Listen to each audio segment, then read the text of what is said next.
Unification के तमाम viewers को मेरा बहुत बहुत सलाम। हम आपको अपने चैनल पे खुशामदीद कहते हैं। आज बहुत ही ज़बरदस्त बवासीर का एक नुस्खा लेकर हाज़िर हुए हैं और ये नुस्खा हमें भेजा है हमारे बहुत ही प्यारे भाई फ्राम इंडिया से इन्होंने भेजा है। ये हकीम लवबीर सिंह हैं। इन्होंने इंडिया से ये नुस्खा ख़ास हमारे व्यूवर्स के लिए भेजा है। बवासीर के मरीज़ को मग़ज़ तुख़्म नीम का खालिस तेल एक कतरा एक पताशे पर डालकर खिलाना है। फिर से सुन लें, बवासीर के जो मरीज़ हैं उनको मग़ज़ तुख़्म नीम का तेल जो खुद से निकलवाया हो, खालिस हो, एक पताशे पर डालकर दें। दूसरे दिन 2 कतरे, तीसरे दिन 3 कतरे, चौथे दिन चौथा कतरा भी।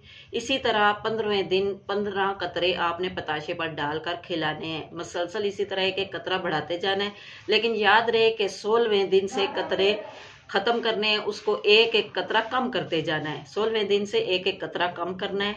रोगने नीम बताशे पर डालकर खिलाते जाना है। फिर रोज़ाना एक कतरा जैसे जैसे कम करते जाएंगे। इसी तरह आपने 1 माह का ये मुकम्मल कोर्स करवा देना है। कोर्स मुकम्मल होने पर बवासीर के मरीज़ का ये जो मर्ज़ है ये नेस्त व नबूद हो जाता है। तो मुजरब और मामूल मतलब नुस्खा है, आप भी बनाएं, इसको इस्तेमाल करवाएं। इंशाल्लाह बहुत से फ़वाइद हासिल होंगे। बहुत आसान सहल नुस्खा है, लेकिन इसके फ़वाइद बेशुमार हैं। ये लाजमी बनाएं और इस्तेमाल करवाएं। इसके साथ ही आप मेरे चैनल हेल्थ एंड ब्यूटी को भी सब्सक्राइब करें। मेरा फ़ोन नंबर है 0316015491। इसके साथ ही इजाज़त, अल्लाह हाफिज़।